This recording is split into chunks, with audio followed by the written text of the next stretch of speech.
யோசிக்கிறார், சரி ஓகே அட்மினிஸ்ட்ரேஷனை நம்ம இன்னும் ஸ்ட்ராங் பண்ணணும்னு சொல்லிட்டு இவர் என்ன பண்ணுறாரு, நிறைய புது புது அட்மினிஸ்ட்ரேட்டிவ் சிஸ்டத்தெலாம், இப்போ ஃபார் எக்ஸாம்பிள் இதுக்கு பேர் தான் திவானை ஆர்ஸ். ஆர்ஸ்னா மிலிட்ரின்னு அர்த்தம்.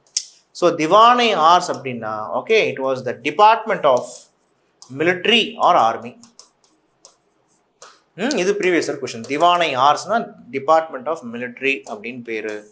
ஓகே, இப்போ உங்ககிட்ட கேட்பாங்க, அப்போது ஆர்ஸ் அப்படின்ற வார்த்தை எங்கே வந்தாலும் மிலிட்ரியோட அசோசியேட் ஆகும். ஸோ ஆர்ஸை மமாலிக் அப்படின்னா யாரு? இந்த ஆர்ஸை மமாலிக் அப்படின்னா மிலிட்ரி, ஓகே மிலிட்ரி இன்சார்ஜ் அப்படின்னு அர்த்தம். ஓகே, அதுக்கப்புறம் இன்னொரு டிபார்ட்மெண்ட் உருவாக்குறாரு, அதுக்கு பேர் தான் திவான் ஐ வசரத். திவானை வசரத் அப்படின்னா it is called the revenue department. Okay, அதுக்கு பேர் என்ன? It is the revenue